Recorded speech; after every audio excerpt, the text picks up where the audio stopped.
What's up, everybody? Welcome back. Hope everybody's having a great day or night whenever you're watching this. I want to talk about the LA Lakers and the finish to the season because I'm going to call my shot now. They're going to make the playoffs, or they're at least going to make the play-in, and I'm very, very confident in that, and I'm going to break down why. Before I do, if you're new to the channel, please subscribe, and if you enjoy this kind of content, please like the video. But let's get into it. So there's about 23 games left. The Lakers players themselves are saying, hey, let's just try and win 16 of them, which obviously that's a lot more than the majority of the games. But I think they have the talent to do so. I think they have the strength of schedule to do so. I think there's a lot of good things. I mean, they're only like 3.5 games out of the 6 seed, 3 games out of the 8 seed, and then 2 games out of the 10 seed. So they're like just a couple games away, and they're going to play a lot of the teams that are ahead of them, like New Orleans, Minnesota, Golden State, OKC. They're going to play a lot of those teams 2-3 times to finish the season. So the ground they're going to need to make up is they're going to have an opportunity to do it. They have the 6th easiest remaining schedule, and I think that bodes well for them. They also have the most home games left out of pretty much everybody that's ahead of them. So Portland has less home games. Utah has less home games. Oklahoma City has less home games. New Orleans, Golden State, and Minnesota, all those teams have less home games, and those teams on the road are not as good. So I think that bodes well for them as well.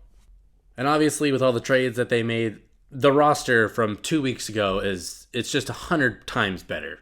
The fit, everything is way better, naturally fitting. Darvin Ham has made the right decisions in terms of, all right, we tried running D'Angelo Russell and Schroeder together as starters. Let me put Schroeder on the bench where he's really a natural 6th man. So that we finally just committed to that.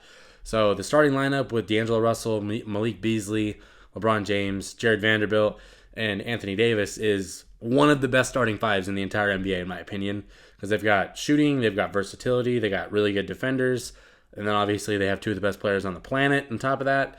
And so I think the fit is really good, especially in the starting lineup. And then you get to the bench, and it's like you have Schroeder, who is a 6th man of the year kind of guy, Austin Reaves, who's a perfect fit for the team, Rui Hachimura, who can kind of get you some boards, can hit some shots, can make some plays, Troy Brown Jr., who's really good defensively, might be able to hit a 3 here and there, and then Mo Bamba, just a good spot 5 behind Anthony Davis.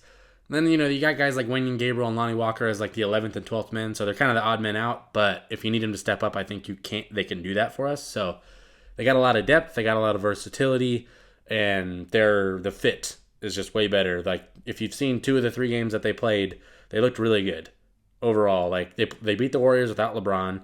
The game against Portland hit like the most insane threes the entire night. That was one of, I'm not going to call it a fluke, but like the shot profile they had was pretty insane.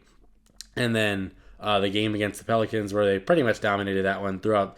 They were winning the whole game. So they're looking good. They're trending in the right direction. They have the strength of schedule in their favor. They're going to play these teams that they need to beat a couple times each, so they're going to get opportunities to climb the standings like that. Like, realistically, they're probably not going to get to the 6th seed, but I think they could get to anywhere between 7 and 10, I think is very, very likely. I like their odds. Now, that leaves who's the odd man out of the teams that are in 6 through 10 right now, and I would say it's, Golden State with no Steph Curry is very, very, they're a wounded animal. And then OKC's really young, so I don't know. I like OKC. I kind of want to see them in the play-in at least. But if Steph's not getting back, I don't like the Warriors' chances. So I would think it might be actually Golden State that might fall out, even though they are the defending champs. So maybe they figure it out. But I don't know. They haven't played that well pretty much all year long.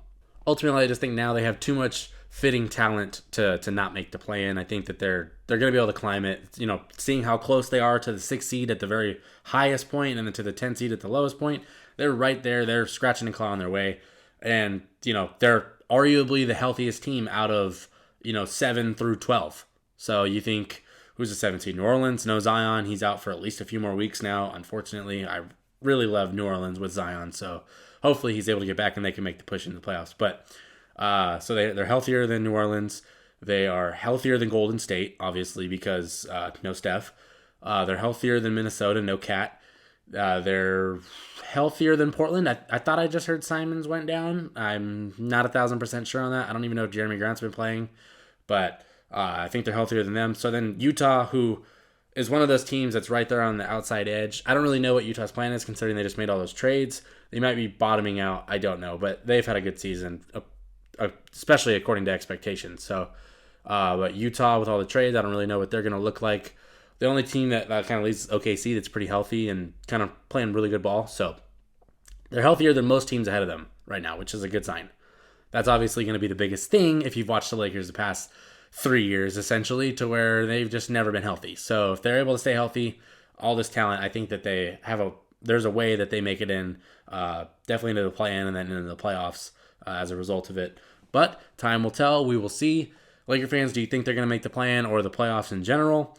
I personally do. I'm calling that shot. If that's wrong, then the homer in me will die because me being a Laker fan, I want to see them in it. I thought these trades were perfect for them. I thought they have a really good shot now. But how many games do you think they're going to win? They got 16 games left. They're going to play a lot of teams like Houston, Orlando, Chicago, like teams that just haven't been super good this year. I think that they'll probably win, 15 out of the 23. I think 15-8 is fair, and I think that gets them into the play-in for sure. And I think that we'll see what happens from there. So I'm excited for this. I think it's going to be a lot of fun. And I just can't wait to watch him play. Like I haven't been more excited to watch him play since Anthony Davis' first year. So we'll see how this goes. If you're new to the channel, please subscribe. And if you enjoy this kind of content, please like the video. But the Lakers are going to make the playoffs.